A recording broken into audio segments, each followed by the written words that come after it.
We have some of the bright minds, bringing them together, people who are industry practitioners, people who are academicians, and people who are from the nonprofit sector and government agencies, bringing them together, having an open, honest discussion about what is doable, what are the possibilities. There is a need in the state, when we are progressing so fast on clean energy future, to bring different stakeholders together to have a buoyant conversation about how we should move, what we should do, and how we can collaborate with each other. So industry, universities, government, as well as other stakeholders coming together and talking about the issues, which is a shared goal. We now have partnerships. We now have those basic relationships that will help us find those solutions. And we're going to use those to actually find those solutions to get to 2030 and beyond with our clean energy policies.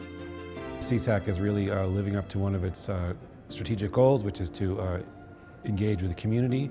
So I'm a firm believer in the value of academic research, kind of on its own merits. There's an extra dimension is added when we really engage with the broader society and contribute what we do, and this is just a great example of that. I like the opportunity to come together in dialogue with folks from all different sectors and to learn each time there's an opportunity like this, to understand the perspectives of different sectors. All of these folks that have ability to influence the policies that I'm trying to achieve in the city of Newark. I think it's a great opportunity for people from different parts of the state and also from out of state to come together, and also to hear the Board of Public Utilities input here at Montclair State University. I think it's a great opportunity. What I really was interested in was hearing the different opinions of the players in the energy field, all providing their own input and viewpoints about clean energy in the state. So much of clean energy is data-driven and research-driven, and universities can help bring a lot of those issues to the forefront by the work that they do and the analytics that they perform. There's a lot of real discussion going on, and just even getting diverse stakeholders into a room in a kind of open-ended, constructive environment, which may be less formal than a formal hearing or something where it could be adversarial. I think it's really constructive to build relationships and get people talking and realize how much they have in common. This is an example of how Montclair State can play a role in this policy making we're engaged in. You've had a really good mix of high-level policy panels with more technical modeling-oriented panels as well. So you have a good mix of people and the right mix of people that really combines to make a very successful summit. And so I'm very excited for this summit and for next year.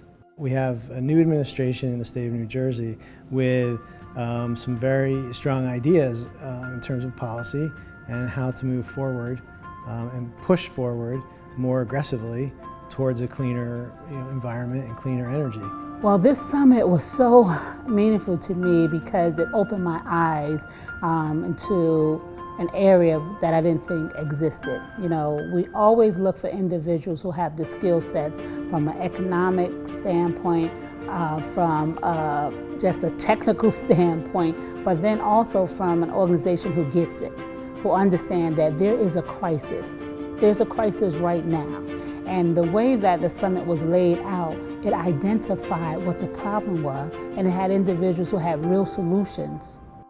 When we have this conversation again a year from now, we'll have a lot more policies and plans in place and a much clearer direction in terms of where we're headed. I would like to see a focus on waste and recycling. So I think transportation and the equity and the health issues that surround transportation, which is now the largest source of emissions. Something like offshore wind, it's going to be very ripe for discussion a year from now. So there are so many great goals that New Jersey has set in regard to climate change. Offshore wind, community solar, refining the renewables market, those are all really important, but we need to make sure that energy efficiency is still one of the most important things that we try to tackle, because if we reduce energy usage overall, it'll make it easier for us to achieve our renewable energy goals. It's going to be some of the scientists, and actually have the hard data and know, what is it that we need to do, the advocacy, the action, and let's do more sooner rather than later. To not only evaluate the different types of sources that are out there, but also come up with new ways to use them. We need to bring together many, many disciplines to make a real difference here. So we need to be challenged. And when we are challenged, we usually rise to the occasion. So I think that if we bring the right people together, anything can happen.